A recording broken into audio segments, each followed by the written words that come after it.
the chance of a chat turning into a chat lead increases about 70% if we're able to get to if the first response to the chat happens within 3 seconds. Welcome to the Law Firm Growth Podcast, where we share the latest tips, tactics, and strategies for scaling your practice from the top experts in the world of growing law firms. Are you ready to take your practice to the next level? Let's get started.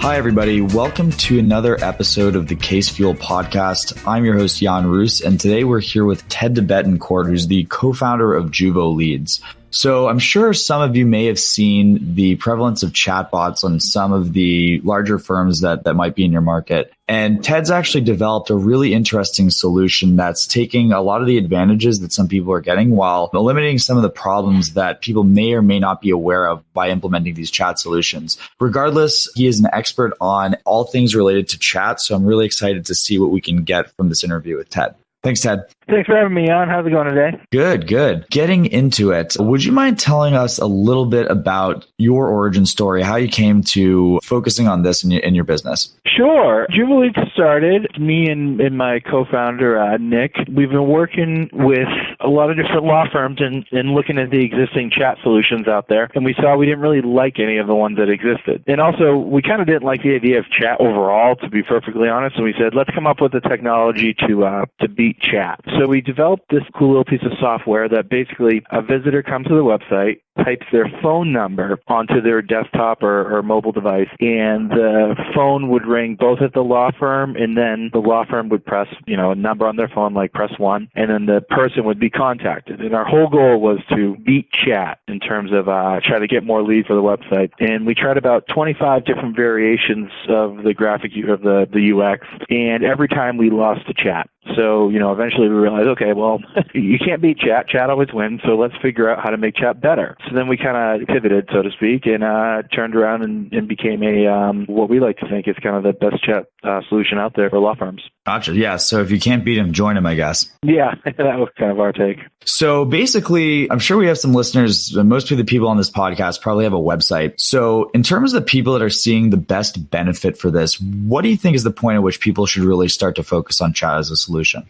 Generally, everyone can benefit from chat in terms of when it becomes a nice to have versus a need to have is anytime you start driving paid traffic to the site. So, if you're spending $100 in driving traffic to the site, if your conversion rate, doubling your conversion rate or, moving it up 40-50% is something that turns into real dollars saved or earned, at that point it becomes necessary. So, for instance, if you're driving $1,000 worth of ads to a landing page for an AdWords client and, you're converting 5-10%, if you throw chat on the site without it before, immediately the minute you put chat on the site, you're increasing your conversion rate anywhere between 20-40%. So, if you're doing 5%, now you're doing somewhere between 7 and 10%. If you're doing 10%, now you're doing 14-15%. It really depends on exactly what type of traffic. As the conversion rate goes up, it means you're getting more bang for your buck with your AdWords spend. So that's where we really like to make sure it's a must-have for clients. So one of the interesting things about the legal niche is that we're working with some pretty large case file sizes. So the decision to go ahead and invest in software like this, even if it turns into one closed retainer, if you're having $3,000 in your average retainer, that's a very, very tangible benefit. And, to your point, the fact that people are already spending money on paid traffic, one of the things that I don't think gets spoken about enough is really the importance of conversion. Because, going to your conversation about a 20-40% benefit, even if you're getting a solid ROI, let's say you're getting 3-to-1 on your AdWords spend of $1,000. So if we can kick that up from $3,000 up to, $4,500, that's a pretty compelling case for getting this stuff initiated. So that's actually really interesting. Fed into one of my next questions was sort of the metrics that you have for conversion. So basically, we're saying that we're increasing the amount of conversion that people are going to get by 20-40%, which is a super helpful figure. Based on your data, and you guys have access to a lot of law firms who are running your software right now, what kind of metrics are you guys seeing in terms of initiated chat to closed chat in terms of case value? Like, what kind of numbers do you have on that? That's a good question, and it varies pretty significantly, mostly by the traffic source. So, for instance, there's a lot of legal blogs out there that draw traffic nationally. So some of these blog posts might get a ton of traffic, but they don't necessarily drive a ton of leads because, if a law firm only practices in one state and they're getting national rankings for a particular blog firm, that page might have a low conversion rate just because, people from all around are reading it. Whereas AdWords traffic or local pages are going to have a much higher conversion rate depending on how tight the AdWords campaign is and what you're focusing on. For some of the niche term practice areas, or not even niche so much, but kind of the smaller terms, so the patent law, some trademark law, anything like that, we're seeing 15-20% conversion on AdWords. And by that, we mean visit to lead. In terms of the more normal or kind of the more typical, the PIs, the criminal defense, the DUIs, for AdWords campaigns, we're seeing anywhere between 5 to 15% conversion rate for a lot of our campaigns. Regarding chat to chat leads, so, maybe someone will have a chat, but we'll screen them out or they won't be a good lead. It's anywhere between a third of the chats turn into leads to about 60% of the chats turn into chat leads. It really depends on the AdWords campaign itself. For SEO, we're looking at somewhere around 25 to 35% in terms of chats to chat leads. So it really depends on the source of the traffic, though. That's actually really interesting and definitely higher than I expected because basically, you have something that's sort of a differentiator, which is something we've talked about in a couple of previous episodes. So if you take 3 law firms, and this is something one of our previous guests, Gary Falkowitz, who's a specialist on intake, says, you have to assume that whenever somebody comes through your website, they spoke to one law firm before you, they spoke to one law firm after you. So if those other people that were communicating, the law firm before had something like an email form, and then the other one had maybe a phone call with a receptionist or something like that. When you get to, I would say that the lead that ends up speaking to the law firm a little bit more, if nothing else, it's a point of differentiation. You kind of get to feel like you know this law firm. I mean, I think if you're considering the competitive metrics and competitive nature of the space, it's definitely a benefit to have this kind of thing. To that point, though, I wanted to kind of discuss sort of the alternatives that people have, because this is something that's come up when I've discussed this with clients and stuff. So what kind of cannibalization do we see? So, if you have email form and a phone form, for example, are the people that are chatting people that wouldn't be otherwise communicating with that person?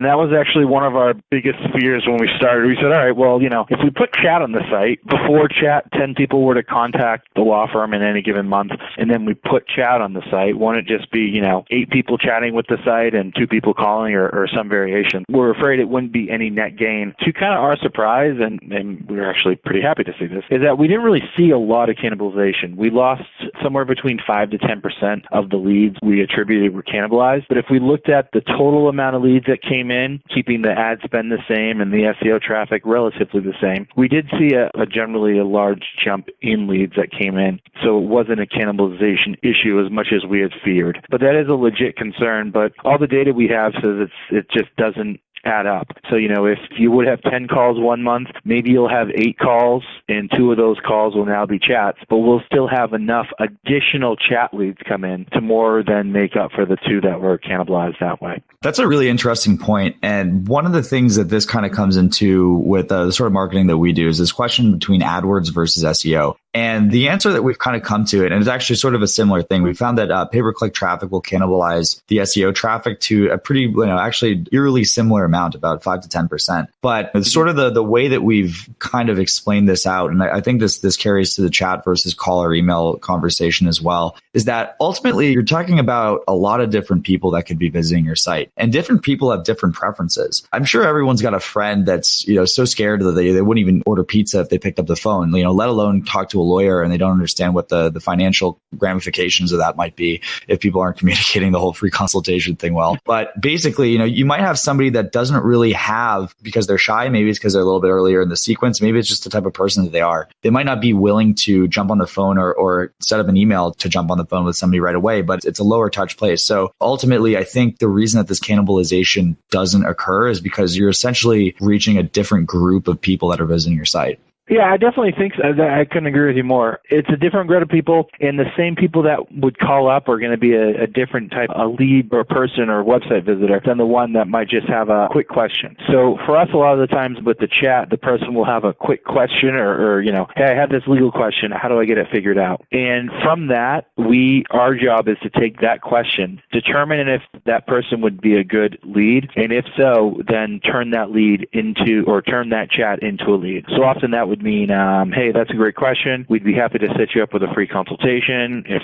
the law firm offers that, and then convert it that way. So these are the people that are a little bit probably less hesitant to make a phone call than, and kind of get fully engaged in the subject. And oftentimes they just say, hey, I just got, this little quick question I want to help with. And that's actually something that, in my practice, we're generating mostly phone calls with pay-per-click and SEO. And I can't tell you how many times people are, we have clients that get people that are asking these quick questions, and they're paying good money for these leads. So they get a little bit upset by that sometimes. And if you can have a way that people can reach, ultimately it's people know what they're getting into, and there's not a lot of stuff to process. But that actually leads into my next question, which is basically, you sort of touched on this before, but this is something that's kind of come up, and this is really with all marketing, is just you look at somebody, especially if somebody's a solo practitioner or somebody who's aggressively involved with growing their firm, there's not a lot of time to go around. So, we have this big volume of chats that are coming in. How are people dealing with this, and how do you guys address that issue specifically? We're actually a little bit different than most or pretty much every chat company out there, is that we don't do the pay-per-lead chat version. We have flat chat rate. So what that allows us to do is do a little bit more filtering than some of the other guys out there. We're not going to send you leads that a law firm doesn't want. So a lot of times with the pay-per-lead service, the law firm ends up going back and forth saying, hey,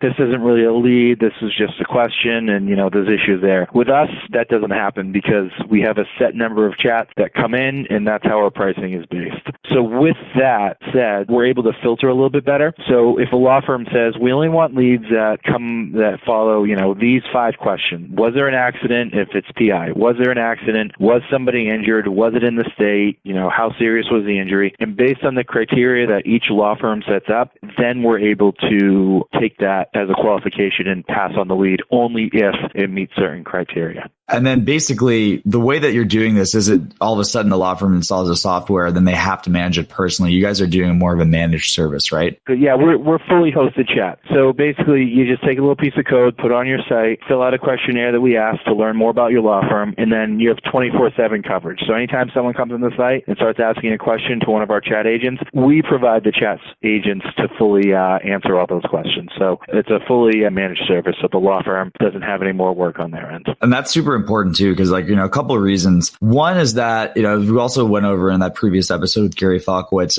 generally speaking, a lot of front desk staff is really not well equipped to process leads that are coming in. So the reality is if you have people that are doing this stuff every single day, chances are they're actually going to get more cases than your existing staff or yourself if you're busy. And another thing, and this is something that we've seen in the PPC world specifically, a lot of the times things are less competitive when you go outside of normal business hours for obvious reasons. I mean, most people are going to be advertising during a time that they can actually take a call, but there's actually a huge benefit from a cost per lead perspective because it's less, there's less competition for those clicks. But also, you might be the only game in town when something happens. And I can see this happening really, really well for personal injury. We actually have a situation with a client of ours. They recently were awarded a $6 million case, and they're able to track that down to a call that came at 10:58 p.m. on a Thursday. And they happen to do it through after hours dialing service. But, the point still stands. If you're the people that are there to take the call, you're going to be the people that get the case. And, with personal injury specifically, it's, that can sometimes be a life-changing amount of money. Yeah, I couldn't agree more. One of the biggest factors in kind of going to go to that 10:58 p.m. phone call is the chance of a chat turning into a chat lead increases about 70% if we're able to get to if the first response to the chat happens within 3 seconds. So chats that take, if a law firm is managing a chat or a phone call and, it goes to voicemail, for instance, and, maybe the law firm doesn't call it back, that's a missed opportunity. Same thing with chat. If someone starts chatting and maybe it's the secretary of the law law firm that was managing the chat, and maybe she's on the phone call, maybe she ran out to lunch, or whatever reason she isn't able to answer it at that exact moment. The chance of that chat initiation turning into a chat lead drops off dramatically. So part of the service and of the benefit is with using a managed service like us is that when a chat comes in, all chats will be answered within less than 3 seconds, meaning the time that someone says, "Hey, I got a question," to us replying, "Hey, happy to help answer you," occurs basically instantaneously from the website visitor's perspective, which increases the chance of a conversion. As far as the people that are hiring, I'm sure some people might be raising an eyebrow right now and say, "Yeah, I'm not sure if this is compliant with my state bar organization or whatever." What kind of people are you having answering these chats, and can you speak to the need for an attorney to be present? First and foremost, for us and pretty much every other chat service out there, we never attempt to answer any legal questions. So none of the chat agents right now, I think, are attorneys, and we don't try to be. Anytime we get a legal question, so let's say, a chat visitor comes on and says, "Hey, I got this legal question." We always say, "Hey, that's a great question for attorney, XYZ, depending on the firm. We'd be happy to put you in contact with him or her. Can I have your name, please?" So we're very cognizant of the fact that any perceived answers to a legal question can create or at least in some states, a perceived attorney-client privilege, which is a big no-no, we know. So, we're very cognizant of that fact, and we make sure not to ever give that appearance nor give any legal advice. That's definitely very good to know. Now, I'm switching gears a little bit onto Juvo Leads specifically. So one of the things you mentioned when we were getting started was that you guys weren't really satisfied with any of the solutions that were currently on the market. What kind of issues were you seeing with the chat software that's out there that people might already be on or already be considering? Well, right now, chat in the legal space is pretty much dominated by 2 big players, and they're both pretty similar. There were 2 things we didn't like about 3 things we didn't like about how they exist as of today, and why we wanted to create a solution. One, the chat agents all said the same thing, so there were cookie cutter answers. If you chat with one agent on one firm site, they're going to give you the same cookie cutter answers as another agent on another firm site. So one of the things that we wanted to do is make sure we learn more about each firm we work with, so we can provide a little bit more custom answers to questions. And by custom answers, I don't mean legal answers. I mean questions. They can be little things like, is there parking down the street? Are you open on Saturdays? Little questions like that. So we always make sure we have a questionnaire that we ask each law firm that we work with from the outset, so we can answer those little mundane questions and provide a better service for the chat visitor. The second big thing we saw is we didn't really like how the pop-up looked. When you clicked on the pop-up or the chat with our competitors, a new window would open. It would literally be a pop-up, and it was a kind of a jarring experience, especially on mobile, because on mobile, when a new window pops up, it feels funny. So we wanted to design our chat interface based off of what people were already familiar with using, and we found that the biggest chat applet out there was Facebook. So we designed the look and feel of our chat off Facebook. So when a person comes to the site, they're already using a software that they're familiar with using, not kind of relearning the wheel with a new software. And the third big thing that we wanted to change was that all the law firms we were working with were using both chat and a call tracking solution. So instead of just having the chat alone, we said, why don't we include call tracking with our chat solution? So as of about a year ago, Juvo Leads is fully managed chat. We also do call tracking, so it's kind of a 3-in-1. Call tracking, chat, hosted chat, and then form tracking, so we can track your existing forms as well. It just provides one central place for all your leads to come in. One of the things we talk about often is sort of the importance of a law firm, especially one that's intending to grow, about knowing their numbers. And having something in one central location is a huge shortcut in terms of being able to get everything together. And the other thing too is that,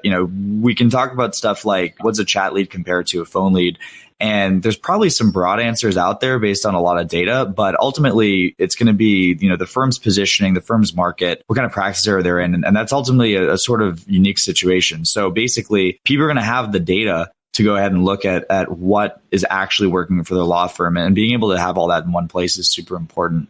Now, kind of going on that stuff, we talked about phone tracking a little bit. What's sort of the importance of tracking, and what are some of the gains that you might have seen from people who have implemented a solution like this where they haven't had one before? The big thing is, especially from an AdWords perspective, is if you set up full tracking, so if you can see what AdWords and search terms are leading to all your chat leads, phone leads, and form leads, it's a lot easier to pick the winners and the losers. So let's say you have a PI campaign, and you have one ad group going after car accidents, one after truck accidents, and one after slip and fall. So if you run the campaign for a statistically significant period of time, so let's say you get 100 clicks in each campaign, with full tracking, you can look and say, all right, from the car accidents, I got 6 leads.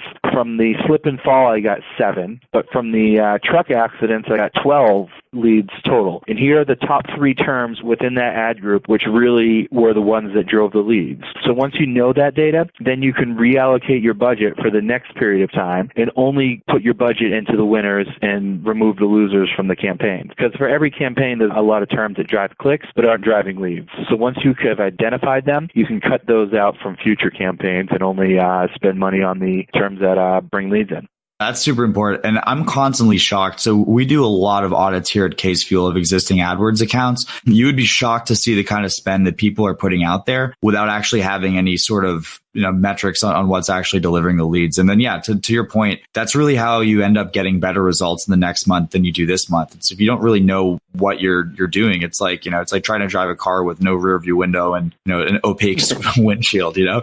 All right. Yeah. So you guys have tried a lot of different things in kind of the journey to getting to the current iteration of Juba Leads. What are some experiments you've tried out that might not have worked out? Yeah, we had a lot, especially when we were trying to beat chat. We came up with so many darn UX versions of chat that allowed us to see what didn't work. Regarding chat specifically, one of the big things that we came up with is that, and kind of we were happy to see win, is when a website chat starts, we have these 3 little dots that bubble up. So all our chats are started automatically by an AI unit. So the first thing they say is for each website, there's 3 little dots, kind of like the Facebook, that says, welcome to X number law firm. My name is X. Be happy to answer any questions and help you in whatever way. And what we realize is those 3 little bubbling dots that appear kind of very similar to they do on Facebook. Once we put those on, we're able to beat all the other chat robots out there by a good margin. So that was one of the big things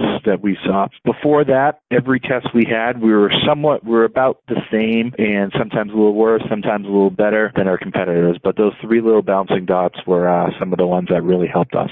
Yeah, that's pretty cool. And also calling back to a previous episode, sometimes it's just those little changes and things that can make all the difference. And it's really good that there's people out there like you that are trying this. So people have to figure it out on their own. I mean, I can't imagine most law firms have the technical teams in place to try this stuff out. So it's good that, you're able to do this so people don't have to reinvent the wheel. Going on to some of this stuff. So you guys are working with a lot of data and all the clients that you guys have. What kind of stuff have you guys learned from seeing all this that the listeners might find helpful? Our big thing is, the minute you put chat on, you get an uptick in leads. Just because if you walk into you ever walk into like a Gap or, one of those clothing stores, and at first, the person goes, hey, I'm here to help you, anything I can help you with. And, most people's initial reaction is, no, I'm just browsing. But then 2 minutes later, you're looking for the pants and the right size, and, you ask the person at the desk there. So we're kind of the law firm's version of that. So you might not have a question at first, but after you're on the site for a minute or two, you usually have a question that we'd be happy to either help answer or direct you to the person that can.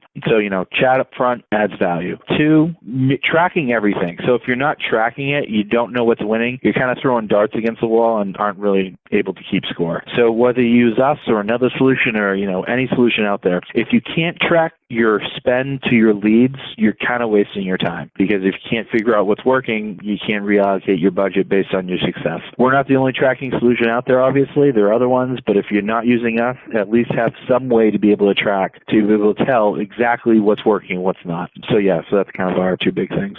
Right, that's cool stuff. And then basically the last thing I wanted to ask was, sometimes there's people who have this perception that chat's annoying. What kind of answer would you have to people who are saying that? I'd say that was our initial thought too. Chat can be annoying, but seeing the To a lot of people, chat might be perceived as annoying, but the reality is increases the conversion rate, increasing the leads. If you want more leads, you use chat. I think you're going to see a growing number of chat on websites moving forward. 5 years ago, there was maybe, 2 years ago, there was maybe 1 out of every 100. Now it's about 1 out of law firms that spend over $1,000 a month of AdWords. It's 1 out of every 2 on those type of websites. So, chat's growing. People realize it works. It makes money. If you want to make money, you're using chat.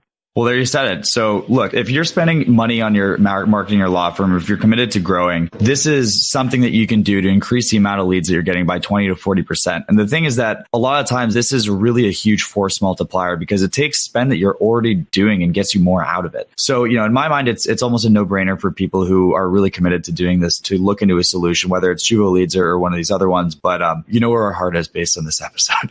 So, Ted, what's the best way for people to find you guys online if they're looking to find a solution like this? Reach out to us through our website. We're at juvoleads.com. You can follow us on Twitter at juvoleads. Anyway, starting from the website, kind of working out from there. We offer free trials. So, we normally do a free week trial, but for anyone that contacts us through you or references this podcast, we give them a free month trial. So by all means, reach out and we're happy to start the conversation. All right. Well, that's fantastic. And thanks again for that offer. That's really great, Ted. Thanks again for making time on the podcast. I hope you guys got some value out of this. I know I sure did. And we'll look to see you next week on the Case Fuel podcast. Thank you for listening to the Law Firm Growth Podcast. For show notes, free resources, and more, head on over to casefuel.com/podcast. Looking forward to catching up on the next episode.